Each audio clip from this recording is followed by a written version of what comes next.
Today is chicken processing day, and Jake is our killer.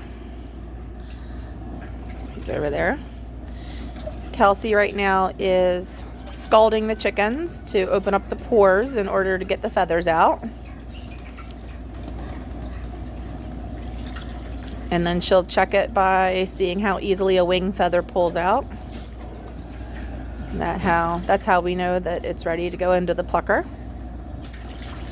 And we've done this enough that a couple years ago we invested in a chicken plucker, which cuts the time down considerably per bird.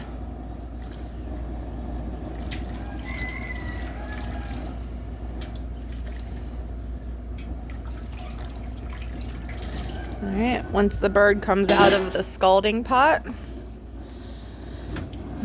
goes into the chicken plucker. Those are our egg layers darting around trying to get bits and pieces.